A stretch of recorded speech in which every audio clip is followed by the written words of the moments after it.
আসসালামু আলাইকুম এভরিওয়ান। আজকে আমি তোমাদের সাথে অনার্স ফোর্থ ইয়ারের একটি নোভেল প্রাইড অ্যান্ড প্রেজুডিস সম্পর্কে আলোচনা করব।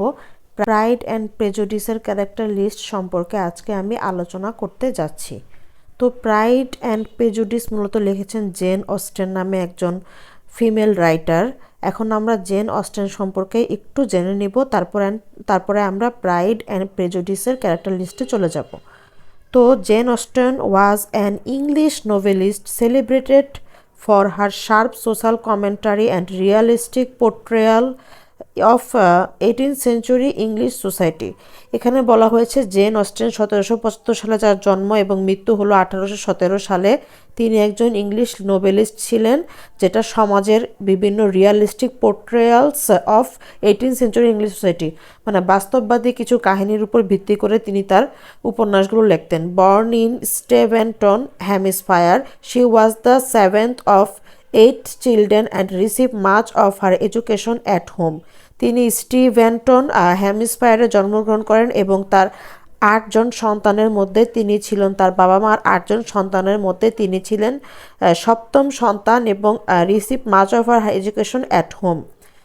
Received much of her education at home মানে তিনি বাড়িতেই তার লেখাপড়া করেছেন, তিনি কোনো স্কুলে, কলেজে বা ভার্সিটিতে ভর্তি হয়নি।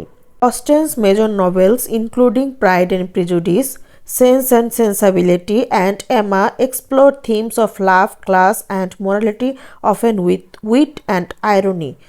এখানে বলা হয়েছে অস্টেনের যে কবিতাগুলো আছে, pride and prejudice, sense and sensibility and Emma, explore theme of love, যেটা ভালোবাসা, ক্লাস, সোসাইটির ক্লাস, মোরালিটি, নৈতিকতা, often with wit and irony, এবং বিভিন্ন উইট এবং আয়রনি দ্বারা তিনি তার কবিতাটি লিখেছেন। কবিতা না, তিনি তার উপন্যাসটি লিখেছেন। তার উপন্যাসগুলোতে তিনি এই জিনিসগুলো ইনক্লুড করেন: love, class and morality, often with wit and irony. Her works focus on the lifes of women and the social pressure they faced. এখানে বলা হয়েছে তার ওয়ার্কগুলো, তার লেখাগুলো লাইফস অফ উমেন, মেয়েদের জীবনের সম্পর্কে, এবং the societal pressure they faced, এবং তারা সামাজিকভাবে যে প্রেশারগুলো অনুভব করে সে সম্পর্কে তিনি এই কবিতাগুলো, বারবার কবিতা বলে ফেলছি, তিনি এই উপন্যাসটি লিখেছেন বা উপন্যাসগুলো লিখে থাকেন। Particularly in matter of marriage and inheritance, এবং পার্টিকুলারলি নির্দিষ্টভাবে বিয়ে এবং সম্পত্তির যে ব্যাপারগুলো, ইনহেরিটেন্স উত্তরাধিকারীর যে ব্যাপারগুলো, তার উপরে ভিত্তি করে তিনি তার সব উপন্যাস লিখে থাকেন।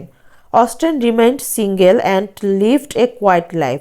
অস্টেন রিমেইন্ড সিঙ্গেল মানে তিনি সারা জীবন সিঙ্গেল ছিলেন, তিনি বিয়ে করেননি, এবং লিভড এ কোয়াইট লাইফ, এবং একটি শান্ত পরিবেশে নিজেকে বড় করছিলেন। Passing away at the age of 41, এবং 41 বছর বয়সে পাসিং অ্যাওয়ে মানে তিনি মৃত্যুবরণ করেছেন।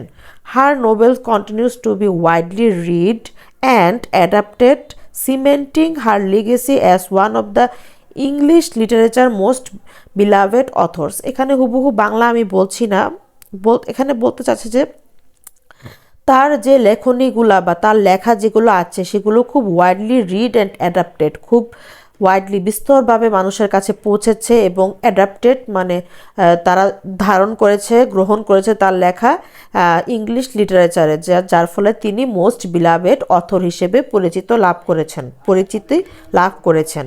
এখন আমরা প্রাইড অ্যান্ড প্রেজুডিসের কি করব, ক্যারেক্টার লিস্ট অ্যানালাইসিস করব। তো প্রথমে আমি বলে নিচ্ছি কি লেখা আছে এখানে। Here's a detailed summary of key characters in Pride and Prejudice by Jane Austen. Here's a detail summary, এখানে একটা ডিটেল সামারি আলোচনা করা হয়েছে key characters of Pride and Prejudice by Jane Austen. Jane অস্টেনের প্রাইড অ্যান্ড প্রেজুডিসের সম্পর্কে এখানে আলোচনা করা হলো। তো প্রথমেই আমরা পাবো the Bennet family. Elizabeth Bennet হলো এই গল্পের protagonist and second eldest Bennet sister. তো এই গল্পে আমরা দেখতে পাচ্ছি 5 সিস্টার থাকে, 5টা বোন থাকে। 5টা বোনের মধ্যে এলিজাবেথ বেনেট হলো গল্পের প্রোটাগনিস্ট, মানে গল্পের মূল নায়িকা, এবং সেকেন্ড এল্ডেস্ট বেনেট সিস্টার, এবং 5 বোনের মধ্যে সেকেন্ড এল্ডেস্ট 2 নাম্বার বড় বোন আর কি থাকে Elizabeth Bennett, known for her wit, intelligence and strong sense of independence. Elizabeth বেনেটকে এখানে আমরা উইট, চতুরতা বা বুদ্ধিসম্পন্ন, ইন্টেলিজেন্ট মানে বুদ্ধি জ্ঞান সম্পন্ন এবং স্ট্রং সেন্স অফ ইন্ডিপেন্ডেন্স এবং একজন স্বাধীন সত্তা হিসেবে আমরা এলিজাবেথ বেনেটকে পাবো। She values personal integrity, say personal integrity মানে সততার ক্ষেত্রে খুবই গুরুত্ব আরোপ করেন। আর চ্যালেঞ্জেস সোশ্যাল নর্মস, এবং সোশ্যাল নর্মস সেটাকে চ্যালেঞ্জ করে, মানে সমাজের বাস্তবতা ব্যাপারটি সে খুব ভালোভাবে সততার সাথে গ্রহণ করেছে, সেটাই বলা হয়েছে এখানে। তারপরের সেকেন্ড ক্যারেক্টার আমরা পাবো হলো Mr Fitzwilliam Darcy, a wealthy and reserved gentleman, যে ছিল খুবই ওয়েলদি সম্পদশালী অ্যান্ড রিজার্ভড জেন্টলম্যান এবং খুবই রিজার্ভ মানে ইন্ট্রোভার্ট টাইপের ছিল, জেন্টলম্যান একজন ভদ্রলোক। Initially comes across and arrogant and aloof but has a deep sense of honour. Initially comes across as arrogant মানে তিনি কিছুটা অ্যারোগেন্ট ছিল, কিছুটা অ্যালুফ ছিল, and has a deep sense of honour এবং তার মধ্যে কিছু গভীরতম সেন্স অফ অনার বা সম্মানের যে ব্যাপারটা সেটা ছিল। এখানে আমি আরেকটু অ্যাড করতে চাচ্ছি যে ফিটস উইলিয়াম ডার্সিকে এখানে প্রাইডের সাথে তুলনা করা হয়েছে, মানে তিনি ছিল খুবই অ্যারোগেন্ট, তার মধ্যে প্রাইড জিনিসটা খুবই গভীরভাবে তিনি ধারণ করতেন প্রাইডের জিনিসটা। তিনি খুবই অ্যারোগেন্ট ছিলেন, মানে তার মধ্যে খুবই হিংসা ছিল, অহংকারী ছিলেন তিনি এক কথায়। এবং প্রেজুডিস বলতে এখানে এলিজাবেথ বেনেটকে বোঝানো হয়েছে। এলিজাবেথ বেনেট হলো প্রেজুডিস মানে ভেদাভেদ করা, হিন্দিতে বলো না ভেদভাব, ওখানে ভেদাভেদ করাকে বলা হয়েছে এখানে। তোমরা প্রাইড অ্যান্ড প্রেজুডিসের নামটার অর্থ বুঝতে পেরেছো, তাহলে এলিজাবেথ বেনেট হলো প্রেজুডিস অ্যান্ড প্রাইড হলো ফিটস উইলিয়াম ডার্সি। 3 নম্বর ক্যারেক্টার লিস্টে আমরা 3 নম্বর যাকে পাবো সে হলো Jane Bennet, the eldest Bennet sister.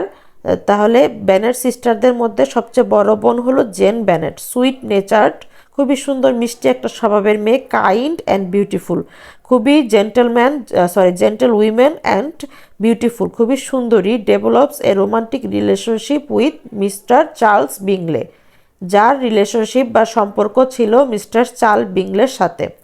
এখন আমরা পাবো mister Bennet, the father of Bennett sisters, মানে বেনেটের যে 5টা বোন ছিল বেনেট সিস্টারদের, তার বাবা হলো গিয়ে mister Bennet, the father of Bennet sister. Sarcastic and often disengaged but deeply care for Elizabeth. Sarcastic মানে তিনি সার্কাজম পছন্দ করেন, হাস্যরসাত্মক ব্যক্তি আর কি, একটু মজা করতে পছন্দ করেন। অ্যান্ড অফেন ডিসএঙ্গেজড এবং প্রায়ই তিনি বিচ্ছিন্ন, লিখে দিয়েছি এখানে আমি, বিচ্ছিন্ন একটা ক্যারেক্টার ছিল তার। And deeply cares for Elizabeth এবং এলিজাবেথের উপর তার একটি গভীর ভালোবাসা ছিল।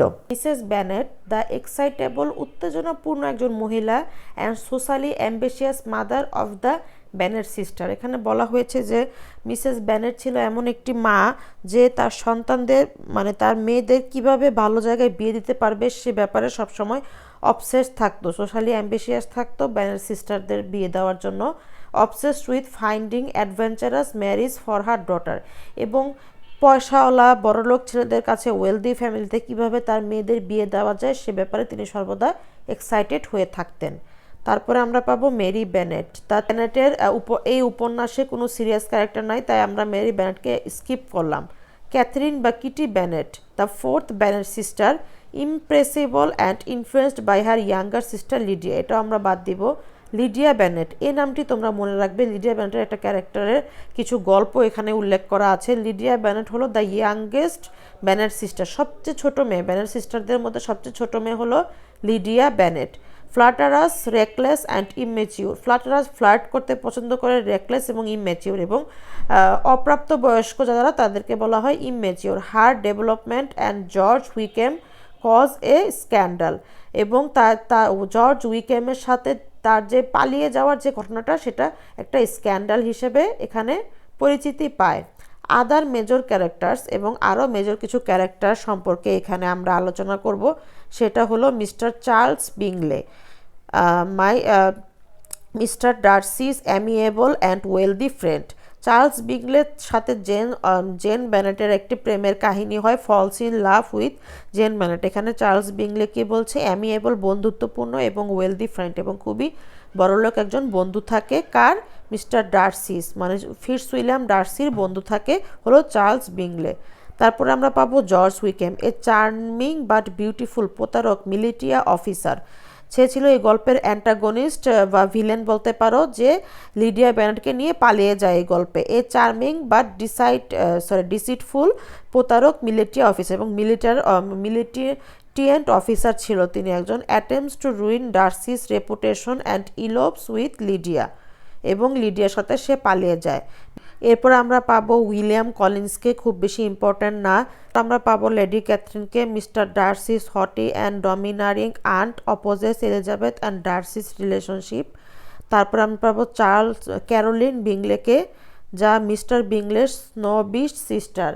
অ্যারোগেন্ট সিস্টার পাবো কাকে, মিস্টার বিংলের ক্যারোলিন বিংলে হলো গিয়ে একজন অহংকারী বোন, যে থাকে মিস্টার বিংলের বোন, এবং attempts to attack Mr Darcy and look down on the Bennet family. এটাও খুব বেশি ইম্পর্ট্যান্ট ক্যারেক্টার না, তাও আমি লিখে দিলাম তোমাদের পড়ার সুবিধার্থে। আশা করি তোমরা সবাই বুঝতে পেরেছো। আমি আবার একটু ফার্স্ট থেকে লাস্ট একটু আমি সামারাইজ করি আবার। তো এখানে প্রাইড অ্যান্ড প্রেজুডিসে মূলত প্রাইড অ্যান্ড প্রেজুডিস বলতে প্রাইড দ্বারা সিম্বলাইজ করা হয়েছে কাকে, ফিটজউইলিয়াম ডার্সিকে, এবং প্রেজুডিস দ্বারা এলিজাবেথ বেনেটকে এখানে সিগনিফাইড করা হয়েছে। এবং বেনেট ফ্যামিলিতে 5টা বোন আছে। তো প্রথম বোনের নাম হলো গিয়ে জেন বেনেট, সেকেন্ড বোনের নাম হলো এলিজাবেথ, থার্ড বোনের নাম হলো Mary Bennet, Kitty Bennet and Lydia Bennet. এবং আমরা এখানে পাবো হলো এলিজাবেথ, এবং আমরা এখানে পাবো ফিটজউইলিয়াম ডার্সিকে, যে ছিল খুবই অ্যারোগেন্ট, গল্পের হলো প্রোটাগনিস্ট। পরে আমরা এখানে পাবো মিস্টার অ্যান্ড মিসেস বেনেটকে, যারা ছিল এই গল্পের জেন বেনেট, এলিজাবেথ বেনেট, ওদের 5 সিস্টারের কি বলা হয়, ওদের মাতা পিতা প্যারেন্টস থাকে। তারপরে আমরা আরও পাবো হলো চার্লস বিংলেকে, যে ছিল ফিটজউইলিয়াম ডার্সির বন্ধু। জর্জ উইকেম, যে একজন প্রতারক থাকে, ডিসাইডফুল ক্যারেক্টার। এবং মিস্টার উইলিয়াম কলিন্সকে পাবো, লেডি ক্যাথরিনকে পাবো, ক্যারোলিন বিংলেকে পাবো। আশা করি তোমরা সবাই বুঝতে পেরেছো। নেক্সট ভিডিওতে আমি তোমাদের সাথে এটার গল্পটি আলোচনা করব এবং সামারাইজ করব। আজকের মতো এই পর্যন্তই। সবাই পয়েটিক পেপারসে লাইক কমেন্ট করে দিবে, এবং আমার ফেসবুক আইডি রাজিয়া জোয়া, এবং আমার YouTube channel learn with passion follow করতে ভুলবে না। এবং কেউ যদি আমার পেইড কোর্স নিতে চাও, hand note plus recording class plus live class, তাহলে অবশ্যই তোমরা আমাকে ইনবক্সে মেসেজ দিতে ভুলবে না। আজকের মতো এই পর্যন্তই। আল্লাহ হাফেজ, সবাই ভালো থাকবে, সুস্থ থাকবে, টাটা।